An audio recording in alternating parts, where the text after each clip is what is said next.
Support for this NPR podcast and the following message come from Terrible, Thanks for Asking from American Public Media. In every episode, host Nora McInerney asks real people for real answers to the question, how are you, really? Find Terrible, Thanks for Asking wherever you listen to podcasts. Hello and welcome to Car Talk on National Public Radio with us, Click and Clack, the Tappet Brothers. We're broadcasting this week once again. What's a gain? Yeah. From the matchmaking division here at Car Talk Plaza. Yeah. Remember about a month and a half ago, we got a call from a woman. Where was she from? Like Seattle, Spokane, one of those places Yeah, out there? somewhere north of San Diego. Anyway, Right. she wanted to advertise a car for sale in the classified section of her newspaper in order to meet guys. I You remember that? her. And she wanted to know what kind of a car would attract the kind of guy that she was looking Yeah, for. and we told her the kind of list was a 1959 Land Rover. I remember her. And we heard from her actually recently, and she actually met a guy. Well, unfortunately, he's from like Tennessee or something like that. Yeah, but here's a happier ending. Get this. I have this letter. I'm telling you, this is going to warm the cockles of your heart. You think we're just here fooling around, and yet, having been a steady listener lo these many years, I've often heard the two of you speak of the legendary Donna, the distant, unobtainable beauty with the racy convertible and even racier good looks. Indeed. Well, the fall of my senior year in high school, I had a strong crush on Donna, a girl in my class. Ooh, getting good, huh? It is. One night after a party, I offered her a ride home in my forest green 1964 Mustang with the black vinyl roof and 287 V8 engine. See, Is that one of those Stephen King books? Automotive related. We parked in front of her house and soon began to share the sweetest, most passionate kisses my young lips had ever experienced. Is this a family show? Not anymore, it ain't. We only had one or two dates after that, and as high school ended, we went our separate ways. But often over the years, my mind would drift back to that October night and the sweetness of those kisses, the memory of which never fully left me. Now get this. Flash forward now to October 1990 and my 20th class reunion. I had been living and working in Texas since I finished high school in New York and had lost touch with all my old classmates. Everything was going as nicely as can be expected for the first half hour or so. And then it happened. From across the room, I saw Donna, and the years fell away. It was as if she had only grown more beautiful through time. We talked for hours. As the night ended, and I asked if I could kiss her once more for old time's sake, the magic returned. Whoa. Are you ready for this now? This is not the end. The point of all this is enclosed. It is with great pleasure that we announce the marriage of Donna Coffin and Mark Oristano, thus ending 20 years of window shopping and test driving of other models. Isn't that special? Isn't that special? We need some music for this. Do we have? Wow, Z. Boy. You talk about heart-rending. I guess that would be a hard act to follow, so I guess you have no more letters. I have nothing else after that. My in God, which case, that is impressive. we'll take a call. It's going to be hard. I'm all choked up here. I want it's going to be someone named Donna. Maybe it's Donna. 1-888-CAR-TALK or 1-888-227-8255. Hello, you're on Car Talk. Hi. Hi, who's this? This is not Donna. Not Donna. This is Pat from Austin, Texas. Was that a story, Pat? It's a wonderful story. Isn't it wonderful? My God. Whew. I think that's beautiful. Austin, Texas. Okay, I'm trying to come down from cloud 9 here. Romantic things like that just make me crazy. You know, I'm such a romanticist. He is. All right, Pat. Yes. What's your stupid little insignificant question about some car? All right. I have a problem with the anti-sway bar on my car. What is your car? It's a 1985 yellow Cadillac Eldorado. So why do you have a problem with the anti-sway bar? Well, and how do you know that? The frame where the anti-sway bar attaches broke off under the passenger side. The frame rusted away? No, it looks like it broke, but I can't really tell. Broke? You don't have rust in Texas. No, we don't. Oh. So Yeah. somebody told you My this. son took the car in to have the oil changed, and the man who was changing the oil noticed it. I have no idea when it happened. Mm-hmm. It's possible that it's happened 3 years ago. Okay, it's Or possible. at some point. I don't know. I don't remember. But you don't feel any difference in the way the car handles, rides? You don't hear any noises? Nope. Absolutely nothing. And my question is, the man who was changing the oil suggested that I attempt to have it welded back. Sure. If that doesn't work, he said I would need to get a new one. My feeling is if it's not causing any trouble that I notice, do I really need to get a new one? Has anyone else looked at it besides Krusty that changed the oil? No. Well, I mean, you do make a strong case, Pat, for forgetting about it. Uh-huh. I mean, if you wanted a general rule, you can forget anything told to you by someone changing your oil. Okay.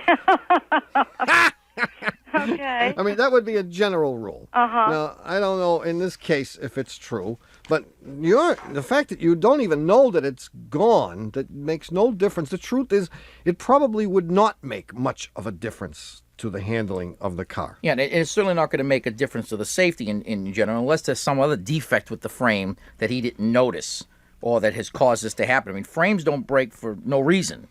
There had to be something that broke the frame.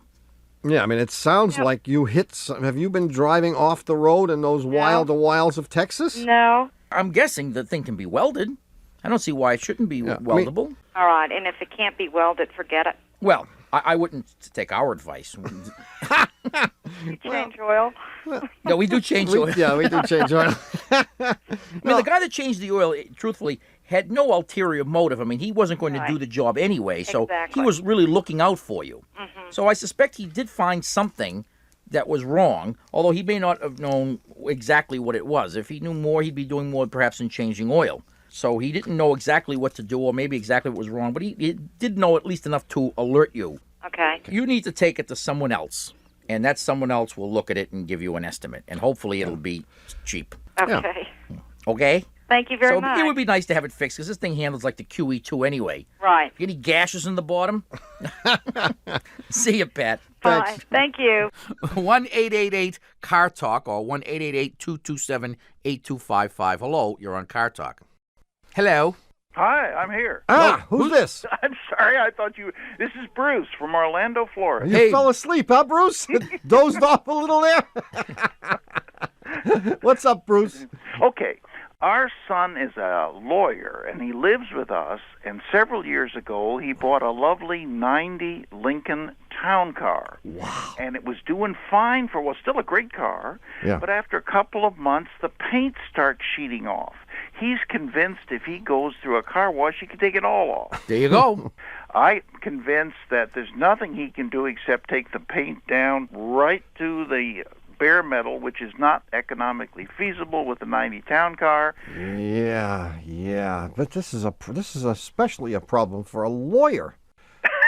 I mean, the guy is trying to impress people. That's why he bought a town car. And it hardly makes much of an impression unless he's trying to create the impression that he's a starving lawyer, in which case nobody would hire him, because That's who right. wants a lawyer who doesn't have any clients? That's it, right. He's doing fine. Yeah, but he's doing this car fine. is too good to give up on, but not good enough to get the paint job. I think he ought to just get spray paint and do it. But when he does that, then it flakes off around. Oh, yeah. Oh, yeah. No, he has to go for contact paper.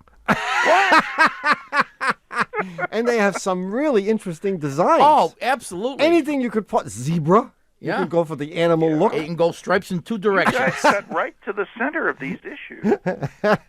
Well, I mean, if he really likes the car, Bruce, Yeah. the truth is that he could take it down to his local Mako or Earl Scheib or one of those. He wants to do that, but I'm convinced it'll just flake off. No, because they won't just do a Mickey Mouse job, I don't think. Even though you're living in Orlando. Yeah. they will do that. I mean, they will strip it all down, they'll prime it, and they'll put a coat of paint on it. It's, maybe more than a coat. That Now, costs one. money. Yeah. Oh, yeah. Well, It's gonna, it's not that much. I mean, Oh, they have it's gonna cost, I would imagine, somewhere around $1,500. Why? Because Well, that's all the car is worth. because the It's got then $117,000 on it. Why It really that isn't much? worth because the that. stripping process is labor intensive. Right. It's very labor Oh, intensive. you got to wait until they have Yeah. specials. They always have specials. Well, they never have specials on stripping the Yeah, cars. yeah. They always have the paint specials. Yeah. I mean, alternatively, for a couple of $100, you could just take a shot at having it painted. I mean, what they'll do is they'll sort of get the flakes of paint off, and they'll paint right over it for $300 And on you special. think it'll hold? No, not I really. don't, no. No, but maybe long enough to sell it. That's what the last guy did. Yeah, I suspect so. Well, you've got to continue the legacy. If this doesn't work, he'll be in contact with Dewey, Cheatham, and Howe. Well, here's what he does. I mean, he gets a couple of clients for whom he has won cases and kept out of jail. Uh-huh. And says, hey, come down Saturday. I'm going to Sears Roebuck, and I'm going to buy a sander. Okay. And you guys are going to come and you're going to sand down my car. Okay. Otherwise, I'm sending you back to jail.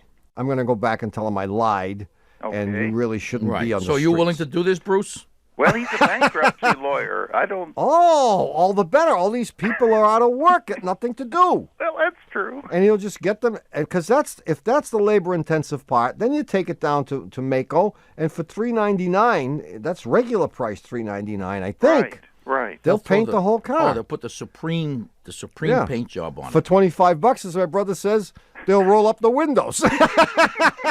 But you do feel if we don't take it right down the middle, it's just going to flake Oh, off. I believe Oh, so. yeah. You're going to have to strip it right down to bare metal. And it is something you could do yourselves. I mean, it is It certainly is. labor-intensive. But don't forget, every project is an opportunity to buy a new tool. Oh, yes, as I well know. And so he should certainly go down to Sears, to the tool department, and buy himself a sander. Oh, not just a sander. You need to buy the entire line of sanders. Yeah, it's a big car. It's a big it's car. a big You're car. going to burn out all those motors. Right. And you want 4 or 5 guys working at the same time. Okay. Yeah, I think so. Yeah. Yeah, it'll be fun. 2 in the front, 2 in the back, and 1 on the roof. Sounds I wonderful. can see it now. See you, Bruce. Thanks a lot. Good luck. 1-888-CAR-TALK or 1-888-227-8255. Hello, you're on Car Talk. Hi, this is Kristen, and I'm calling from Watertown, Ma. Kristen. Kristen. No. IN. I-N, very good. Kristen, Oh, that kind of Kristen. You're really I'm one of them, authentic. Watertown, Ma. Right in our backyard, right next to our Fair City. right down the In street. fact, it abuts our Fair City. Yes, it does. Yes, it does. Cool. So what's on your mind, Kristen? Well, I have a 1992 Nissan Sentra. Yeah. A couple of weeks ago, I was on my way home from work, and I go down the same hill every day. And there's a cross street at the bottom, and somebody pulled out, of course, right in front of me. So I had to hit the brakes, and I came to a skidding stop, and I did not hit them, which was good. But it was a really hard stop, and I had to veer off to the right to make sure I didn't hit them. Yeah. Now, ever since then, at low speeds, when I take a right turn at an angle up or an angle down, I'm with you. the car dies. I think Get out. No. Really, I scared it. Jeez, Okay, what I'm could going to you go have- out on a limb here. Oh, go ahead. I'll get the saw. Kristen is dreaming. I am not dreaming. Oh, no. Kristen, I'm with you, my sister. You are. Yeah. And did this start happening immediately? It started, the first time it happened was the next day. The next day. Yep. All right. Well, I'll tell you, we had in our shop not long ago. Well, when did we go on vacation? 2 months ago. We had a Ford Taurus that had an interesting problem. This guy had what we call an intense misfire. And you would drive the car, and you put it in drive and take off, and as you accelerated down the street, and the harder you accelerated, the worse it was, the engine would cut out, cut in, cut out, cut in, boom, boom, boom, Yeah. and whip your head back and forth. So we assumed it was a regular miss, and we did all the traditional tests, and we could find nothing. In fact, in the shop, the car ran great. Yeah. A mechanical thing, I'll bet you. Well, it was a mechanical electrical thing. Yeah. Okay, and Okay. the way we figured out what it was we put the car in reverse, and we drove it with the same kind of acceleration. That must have reverse? been exciting. Yes, I had to strap Manny to the rear bumper, and he had to give me hand signals: left, right, left, no more left. But when we drove it in reverse hard, we noticed it did not do it. do it. Right. So we knew it was not the kind of electrical miss that is a result of a bad plug or a bad plug wire or something like that. I'm or going to a go bad out on a cap. limb here. Go ahead. engine mount. Very good. But wrong. No, exactly But right? Boy, a vacation is a wonderful thing. Isn't it, though? It's great. Yeah. It renewed your brain cell. This car had a broken motor mount, and because the motor mount was broken, when the thing was accelerated in drive, the engine would move enough to pull on a wiring harness and cause an intermittent misfire because the harness, I don't remember which harness it was, but it would control the ignition system. The wires would get pulled apart, and of course, as soon as the engine would miss, what would happen? The engine would return back to its original position because it was no longer producing torque. Again. And spark, no spark, spark, no spark. So you could have done that same kind of damage in averting this accident. Right. A very hard stop like that. Yeah, because I was going down a hill. It would tear loose a weak motor mount. Okay. Or maybe even not tear it loose, but just move things enough so that now you've yanked on a harness. What you need your mechanic to do is open the hood and with the engine running, start yanking on all the wires. That's how we finally discovered it in this car. We started yanking on things, and we got the thing to misbehave until we finally cut away the insulation and found the broken wires. Okay. And I told you I was with you from the beginning, even though my brother thought you were a wacko. I was with you, Kristen. I appreciate that. Yeah. I want you to remember that. I was coming around. The more I thought about it, the more I was going to come around. When the time comes to cast your ballot as to who the better brother is, I want you to remember this conversation. Okay. But have your mechanic yank on the wires, and he'll find a bad connection. I'm All right. positive. Okay. See you, Kristen. Thank you. Thanks for calling. Bye-bye. Bye-bye. All right, now we'd love to take another call now, but we're being forced to relinquish control of the airways for a moment here. What, does the station have some underwriting announcements to make? No, they just hate us. They want us to shut up for 1 minute. Okay. Don't misuse me, use me right, and I'll give you a long service life. Change my oil, check my brakes, and keep me washed for heaven's sake. Don't leave me out all night long. Let your friends take me and use me wrong.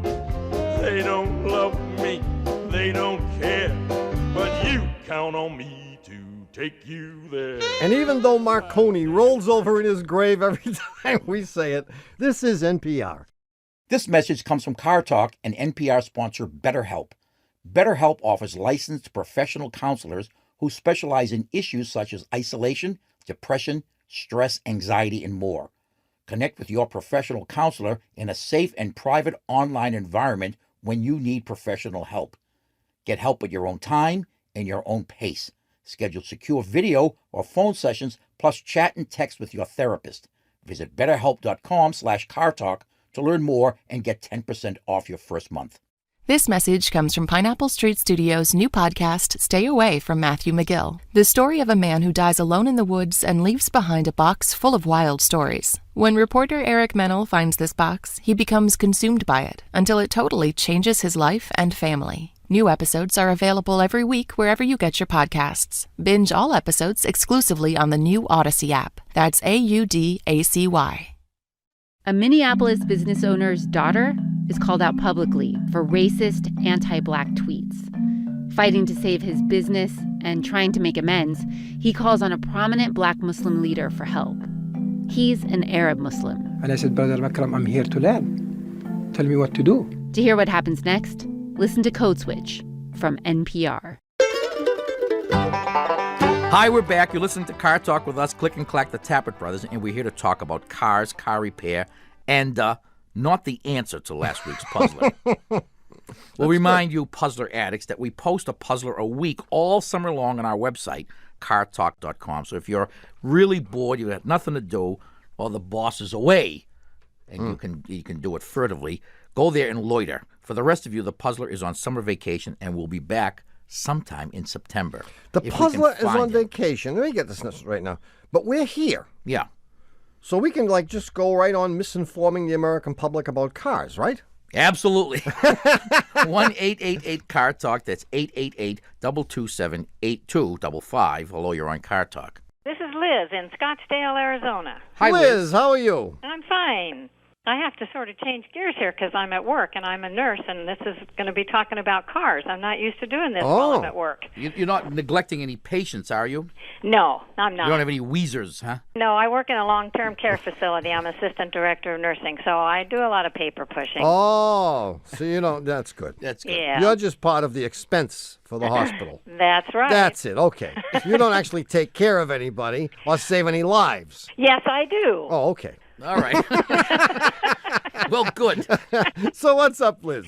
Well, I have 93 Plymouth Acclaim, and I love this car, and it hasn't really given me any trouble, but intermittently I get gas dripping out from around the gas tank. We took it in. The filler, you mean, of the gas? No, underneath the car. Yes, underneath the car. The tank itself. Oh, it's really not where you put the gas in that it's dripping. No, it's underneath where the gas tank is and where I understand the fuel filter or fuel pump is. Good. Okay. And we had a new fuel pump put in and a fuel filter. I believe the fuel pump is inside the tank in this car. Yes, it is. So you had this done just prior to the leak starting, or? No, I had it done when we noticed this leak. Okay. It's still doing it. Yeah, it's intermittent, though. I went for quite a while without doing it. One of the things the guy told me was to not let it get too close to empty because I'm going to be sucking up more dirt to clog up that fuel filter. Oh. Wait, let's forget about that. When he had the tank out and when he was underneath the car, did he not see any evidence of the leak? I guess not, huh? Well, I'll tell you. I don't know if he saw it. We just told him what was happening, and they told us what it was, and they supposedly fixed it. I think this vehicle has a funny kind of quick disconnect fitting on the gas filter. In other words, it has, the old days, gas filters were attached to the fuel line with a rubber hose and a worm-style clamp, like a radiator clamp that's tightened with a screwdriver. But that was too easy. And for whatever reason, many manufacturers, or most actually, have changed over to a quick disconnect. And that is a misnomer if there ever was one, because you can never get these things apart. Right. It's a fitting that's designed to be squeezed or pried on, and it just pops off, so there's no clamp to tighten. It makes assembly cheaper than the old ones. It's cheaper, and it's cheaper because it's quick to assemble. The assembler just takes a thing and snaps it together, and much like a seat belt snaps on.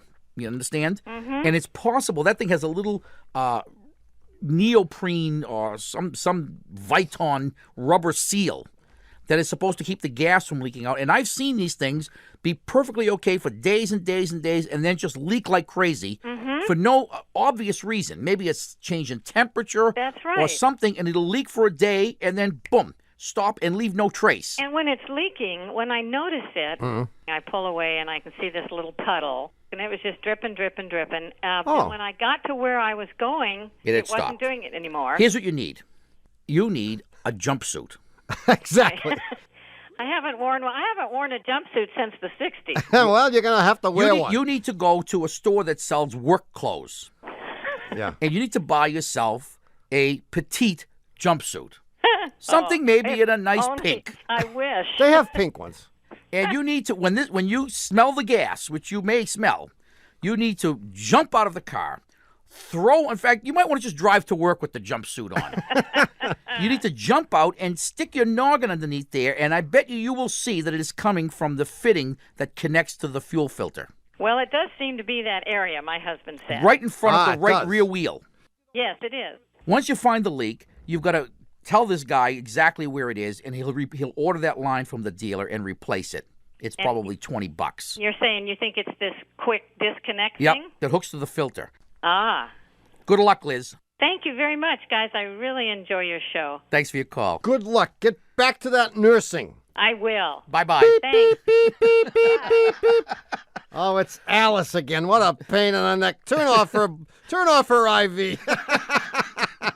Crank up the oxygen. Give her a cigar to smoke. 1-888-CAR-TALK or 1-888-227-8255. Hello, you're on Car Talk. Hello, this is Bob from Fort Wayne, Indiana. Fort Wayne. Mm-hmm. Fort Wayne, where they make transmissions and they make... Well, back in the old days, they used to make pistons. That's right. Yeah. What do you do? I'm a lawyer.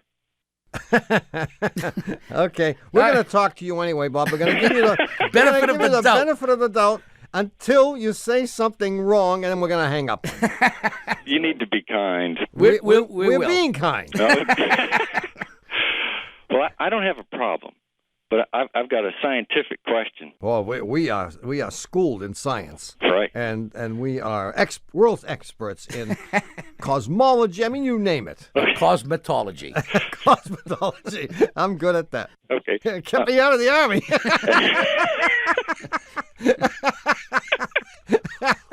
Okay. So. Okay. What's up? Well, I was recently in a friend's late model vehicle. We drove into a parking garage, and I noticed darkness. And this is a vehicle that has running lights. Daytime running lights. Yeah. Right, daytime DRLs, running lights. we call them. And he told me that he had disabled the running lights because it decreases the gas mileage at least a mile a gallon. Oh, so he has DDRLs. Now, Disabled daytime running lights. Is there any truth to that? Yes. Yes, there is. Okay. My son. Oh, yeah, sure. I think his number is not correct. Well, it depends. What's the vehicle? Volkswagen Passat. A Volkswagen Passat. He thinks it takes away a mile per gallon. I mean, it just, I've driven for a long time, and I've never really noticed the difference between my mileage during the day and my mileage at night. Well, you see, theoretically, he is correct that, in fact, there is a decrease in miles per gallon because, if not, you would be getting the electricity for free. Okay. And if that were the case, if that were the case, we wouldn't have to build nuclear power plants. We wouldn't just take all the electricity left over in cars, and we could run everything in the world. So there's some drain. Of course. I mean, yeah, because what makes the electricity is the alternator. Right. And when you ask it to make electricity, it makes it, but at what cost?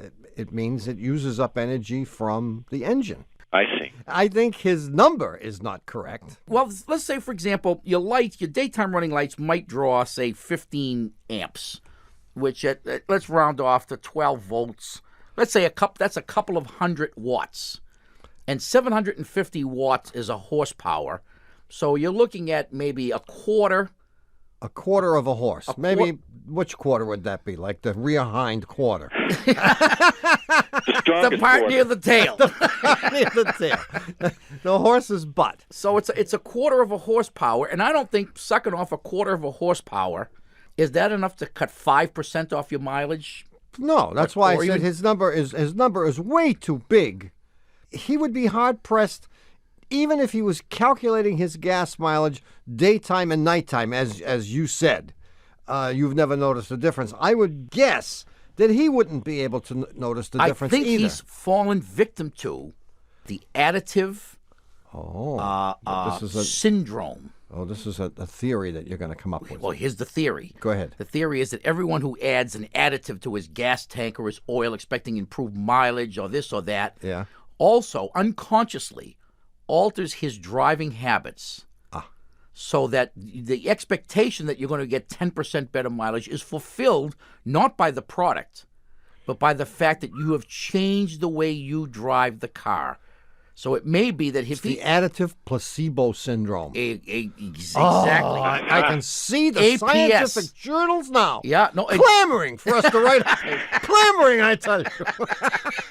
But I think he's probably succumbed to that more than anything. That he wants the mileage to be improved by 5%. Verify his theory. Yeah, I would say that we're dealing with tenths of a mile per gallon, or even less than that. Okay. Cool. And you don't even have to sue us, Bob. Right. See you, man. Thank you very much. Hey, thanks for calling. Thanks for your call. All right. Bye now. 1-888-CAR-TALK. That's 888-227-8255. Hello, you're on Car Talk. Hi, guys. This is Harmony from Portland, Oregon. Harmony. Does your demeanor fit your name? Well, I think it does depend on who you ask. I like to say so. Your last name is not Brown. No. You know the song, Hair Golden Yellow for Some Lucky Fellow Who Marries Sweet Harmony Brown. No, that's what I haven't heard. People do like to sing to me. They like to sing Ebony and Ivory to me. Oh, but Harmony Sitting Brown was together the in greatest perfect harmony harmony. song From when my ever. brother was It was a wee lad. You'll have to go to. I was a wee lad. I believe, in fact, it was the Four Lads. No. It could well have been. No. I think it was the Four Lads. All right, I'll check it out. All right. Well, we'll endeavor to find a recording as well. I think it predates it's a barbershop type song, isn't Absolutely not. Sweet No? Harmony Brown. it? All right. Well, I'm getting almost more than I expected with the musical advice. And actually, Where are you from, Harmony? I'm from Portland, Oregon. You probably mentioned that twice already, but Neither one of us was listening. I'm writing it down this We were time. too busy running our mouths. Singing songs. No, that's great. All right. What's up, Harmony? Well, I'm actually hoping to be absolved by you after a certain event occurred. We can't promise anything. Oh, man, Well, that's what I'm hoping for. unless you pay us. Okay, go ahead. So what was happening is I had my sister's car, which is a 1990 Acura Integra coupe, and I had my 1-year-old niece in the back. And she was getting really unhappy in her car seat and just complaining a lot. And so when I got to a red light behind another car, I put my foot on the brake and I turned around to try to soothe her a little bit. And I hit the car in front of me. And my thought at the time was, my foot is on the brake. I was pressing my foot on the brake. Let me repeat that. I was pressing my foot on the brake. Is this when for I our rolled into benefit or another your car. sister's benefit? Well, I'm wondering what was going on. Because, all right, I hit the car. They took it very, very seriously. It was compounded by the fact that this bumper that I hit had a really massive dent in it. I say already, right? Yeah. Right. But when you stopped, you were like a couple of feet away from the car? Yeah, I'd say so, maybe three. And you turned around with your right foot on the brake, pressing firmly on the brake. It did not shift. And what did you do with the little child in the back seat after giving her a couple of dope I slaps? cooed at her. I touched her hair. And she didn't quiet down at all. Yeah. And then I hit another car. Well, I can guarantee you, Harmony, They're trying to that- flim-flam you. that you were wrong. Really?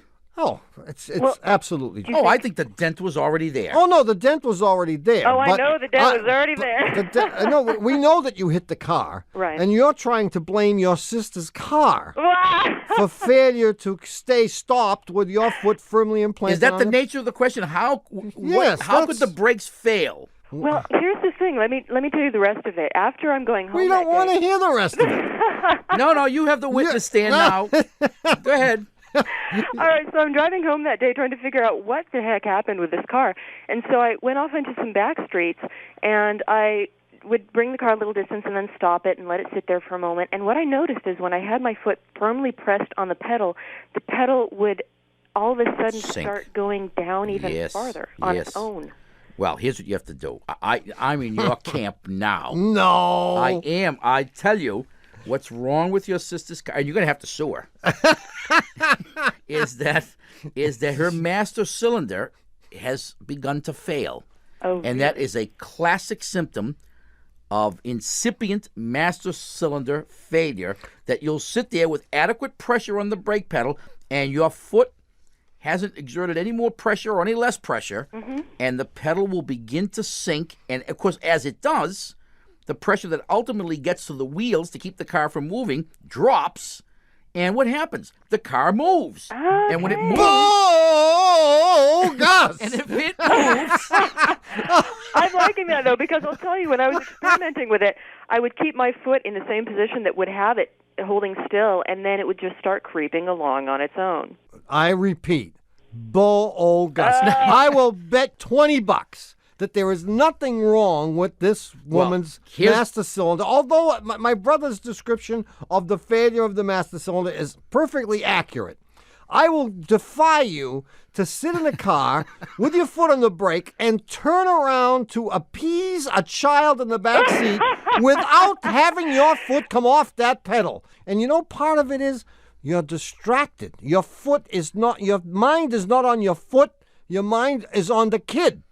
Did I mention I was on a cell phone? Some people have had that theory, and I have dismissed them as much as I'm inclined to dismiss this, because my sister told me she's noticed this happening at other times before she had a baby. I know the master cylinder is no good. All right. And I'm going to recommend that you go and have it replaced. Okay. And when you do, you will notice that this condition has disappeared. Wonderful. And then you can call us, and you can be on Stump the Chumps, and you can say to Tommy, "Nyeh, nyeh, nyeh." I think that's what it is. Sure. Yeah. And your foot probably did slip off the pedal a little bit. I think the combination of the two things is what caused this unfortunate. Okay, as long as that's not your primary theory, I'll give you that. Yeah, no. See ya, Harmony. All right, thank you very much. Good luck. Bye. All right, look, it's time to head off to Camp Coffee Cup for a minute while we give our stations a chance to do some business. You mean this is where they thank the people who sponsor the show and all that stuff? Is that right? Well, no, this is where they call them and personally apologize. We'll be right back. Oh, I can remember one evening sublime. I took out a girl for the very first time. I bought her a soda that cost me a dime, and I shared it with Harmony Brown. Ah, sweet Harmony Brown, sweetest Harmony Brown. Hair golden yellow for some lucky fellow who marries sweet Harmony Brown. And even though Nepalese yaks leave a deposit on the nearest shortwave radio whenever they hear us say it, this is NPR. This message comes from NPR sponsor CFP. CFP professionals can help you have confidence in your financial plan. When your financial advisor earns the CFP certification, it means he or she is trained on providing ethical financial planning across a holistic range of topics, from retirement and investing to taxes and estate planning. With a CFP professional, you can feel confident in your financial plan today and tomorrow. 3 letters do make a difference. Visit letsmakeaplan.org to find your CFP professional. Don't miss the national conversation with me, Jen White, every weekday on NPR's 1A. News, views, and insight for the relentlessly curious. A space for those willing to share what they know and ready to hear the other side of the story. Subscribe to 1A now and leave a review.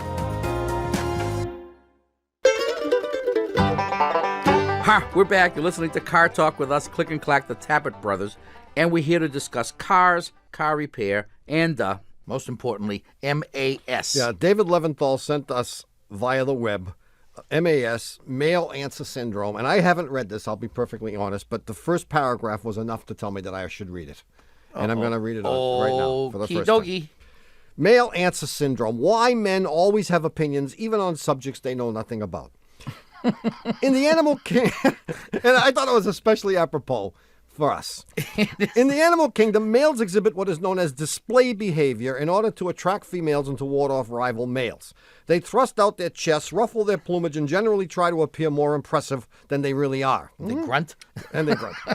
On nature shows, this is comic. It appears comic, too, when it shows up among humans. The guy in the Camaro with all the gold chains, or Vanilla Ice's haircut. It has been discovered that display behavior is much more common among humans than had been previously believed. For example, have you ever wondered why?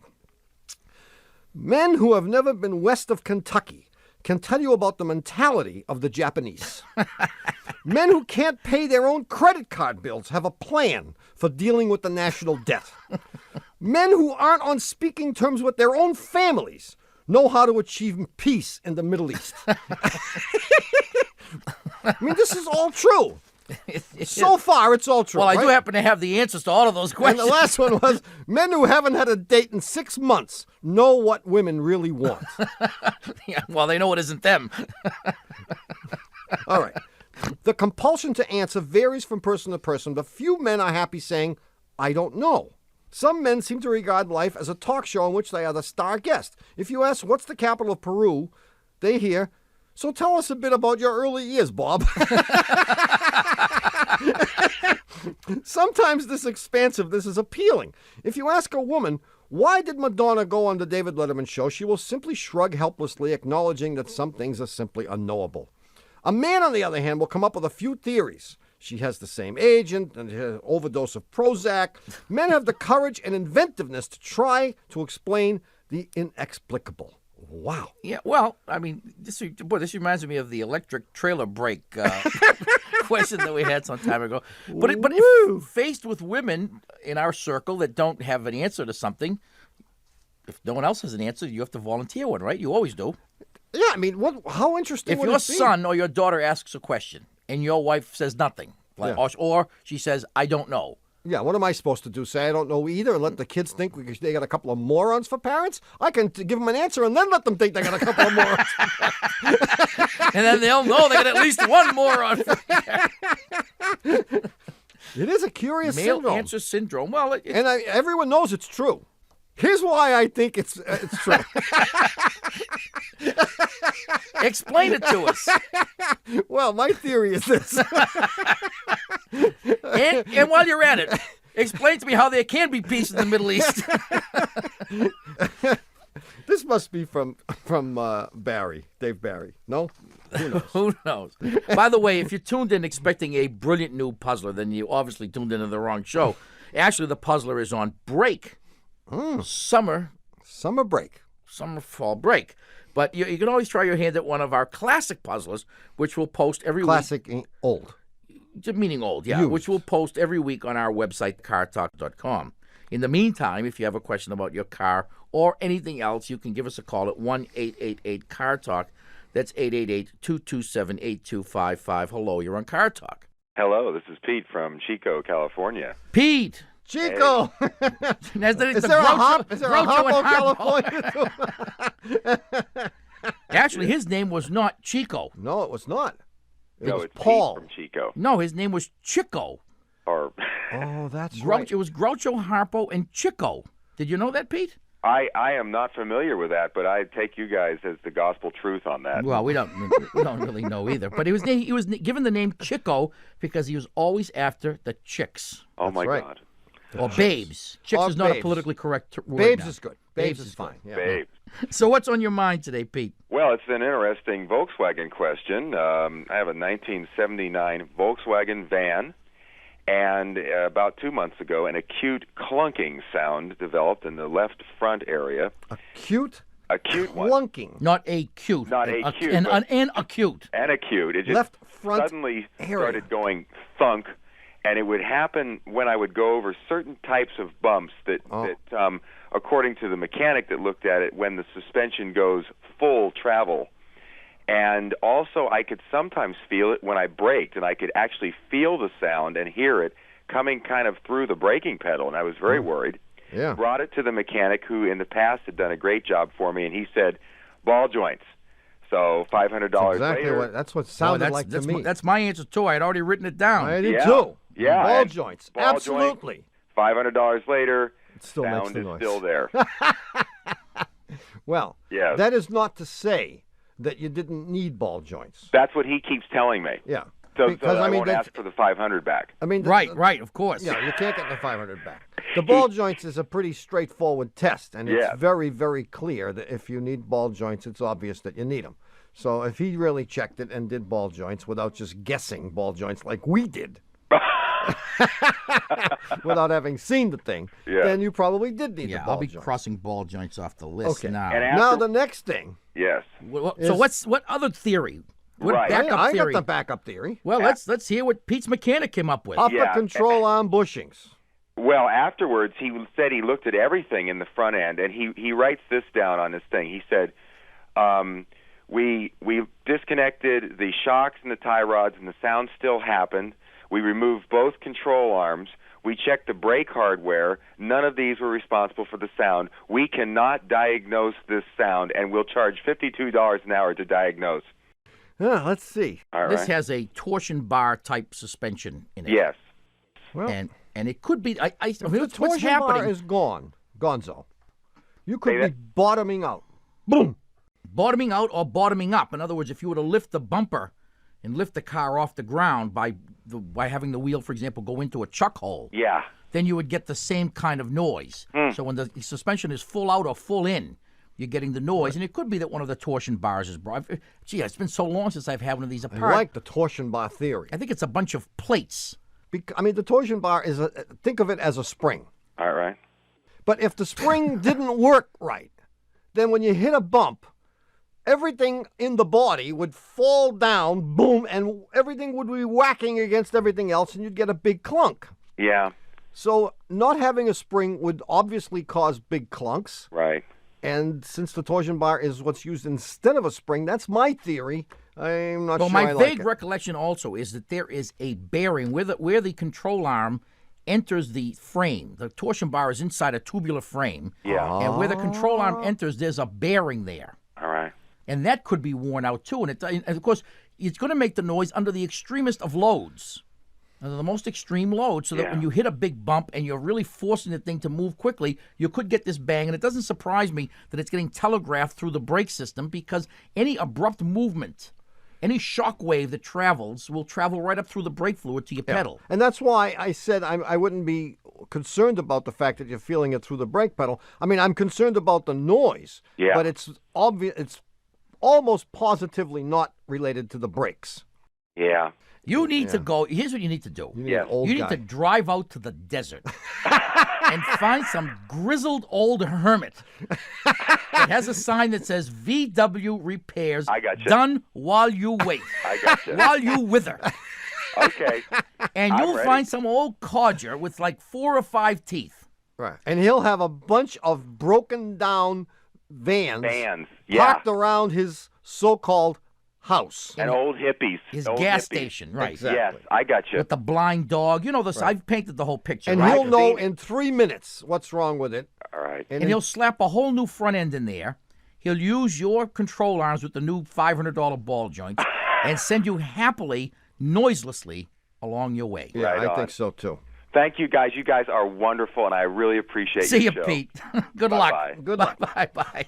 1-888-CAR-TALK or 1-888-227-8255. Hello, you're on Car Talk. Hi, this is Gina from Dublin, Ohio. Hi, Gina. Gina. And But if where it- you from? if it- Dublin, Ireland, right? Dublin, Ohio. Close. Close enough. What's happening? Well, I have a two-part question. 2 parts. Part 1. Okay, part one is a husband who's going through a midlife crisis. And wants to buy a sports car. Did. Already did. Let me guess what he bought. Okay. Just give me one piece of information. Okay. Is he an engineer? He is not. He is not. Does he currently, or has he ever worn plaid pants? Never. Never. Okay. Then I would say he bought a Corvette. I guess No. the Z3. The Z3M. Huh? Oh. Whoa, you hit it right on the money. Bingo. But what color is it? Black. Right. They're all black. Of course. There you go. The question is, he's being a little bit obsessive compulsive about the way he babies this car. And I can give you a whole list of examples, and I guess my question is going to be, am I being a nag, or am I the bad person because I say Yep. you should... See, I should have known that you would agree with him. See, I was We're set pretty up for- fair. I mean, but the answer is yes. You are being an egg. Just back off. Whose damn car is it? Is it yours or his? And just deal with it. He does let me drive All right, well, occasionally. give us, All right. tell us what All he right, does. well, and the second part of the question is a dent removal question, but we'll get to that in a second. Oh, all right. Okay, so he says, you know, he had to have this car. He's going to be 70 years old in 20 years, and he says he's got to enjoy life. Whoa, 70 years old in 20 years. Okay. So he buys this beautiful car, and he's got all these restrictions. We're driving along, and there's grass clippings in the road where someone has just mowed their lawn, and he swerves to avoid the grass in the road. Okay, now I thought that was a little bit strange. Okay. Now we're driving along on the freeway at 65 miles an hour, and he has very long arms. And he's driving, and he reaches, of course the top is down, and he reaches up above over the windshield to wipe off what I think was bird poop. I'm not really sure. He's wiping off the dirt from the windshield while he's driving. And did he borrow your handkerchief to do it?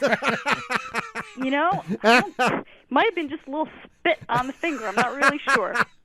Okay. Let's see. The next thing You've is, given us enough. I've given you enough. Yeah, assuming that you haven't made these up. No, He's no, a nut. absolutely true. Yeah, he's gone off He's the gone deep end. overboard, and you are a nag. Only because there's not a thing you can do about it. You can tell him he's crazy. That's Well, what good is that going to do? Yeah, no, he's Sure. obviously flipped out over this car. He is. Yeah. And you know what? He needs therapy to hit a guardrail. And, scrape like one whole side. And then he'll get over this. Which leads into the dent question. Oh, who did the dent? We're not really sure. The dent fairy. But it's an odd dent. It's a dent instead of a dent from the top of the hood in. It's a dent from the inside of the hood up. Oh, I know who did that. I know who did that. Who? Your husband. What did he do? Well, there he was, as he was wont to do on a Saturday morning. Tinkering. In the driveway, tinkering. Uh-huh. And he's down there, and he's got the hood up, and he's got a couple of screwdrivers and an open-end wrench. And he's trying to recognize something under the hood. He's making believe that he's tightening things. Uh-huh. And he finishes up and leaves one of the screwdrivers on top of something. Top of the engine and closes the hood. And bingo, and he says to himself 2 words, the first of which is, oh. Right. He never swears, though. He did that day. He did that day. I can guarantee it. And then he right away opens the hood and gets the screwdriver, and he's never going to admit this. Of course not. No. But what he's now doing is trying to figure out how to remove this dent. So one night I was looking for my wooden rolling pin. And he had Couldn't find it. He had it in the garage trying to roll over this dent, which I thought you would get a kick out of. He's also spent countless hours on the Internet trying to research dent removal. He's gone to the library. He has videotape. Gina? Yes. You're a saint. I know. The man is Yeah. She's certifiable. Oh yeah, no, he's gone. Yeah. I mean, he's flipped out. But the good news is, I mean, after all this, in spite of his love affair with the car, he still loves you. Yeah. Yeah, it could be another woman. Right. And then you'd have to kill him. So I don't think there's anything you're going to do to change him. Mm-hmm. So do you have a hobby? Something that Do I have a hobby? Something that you're obsessed with, like he is about this car. Well, he would say shopping, but Yeah. Why don't you take up like paintball and get some of the neighboring wives to play and running around the garage. Right, you can shoot Try it- not to hit the Z3 Right, too you can many shoot at times. his car. there's Well, no hope. Good luck, but there is no hope. All right. Although I will give you permission every once in a while to give him a dope slap. Especially when he reaches over to scrape Yeah. bird poop off Next the time windshield. he does that, you have my approval to just lean over and give him one of boom. Okay. See you, Gina. Thank you. Bye-bye. Bye-bye. Well, it's happened again. You've blown off another perfectly good hour listening to Car Talk. Our esteemed producer is Doug the Subway Fugitive, not a slave to fashion, Bongo Boy Berman. Our associate producers are David the Calves of Belleville Green and Catherine Frau Blucher Fenolosa. Our web lackey is Doug the Old Gray Mare, assisted by Connie Bridgeford. Our theme music is by David Dog Grisman, and our technical, spiritual, and menu advisor, just back from the Reykjavik, Bisquick, extra thick fish stick marshmallow chick and salt lick picnic is John Bugsy Lawler. Our public opinion pollster is Paul. Production of Dewey, Cheatham and Howe and WBUR in Boston. And even though the 3 little pigs wish the big bad wolf would blow down our broadcast tower whenever they hear us say it, this is NPR. Support for NPR and the following message come from Green Mountain Energy. Now you can power the things you love with 100% clean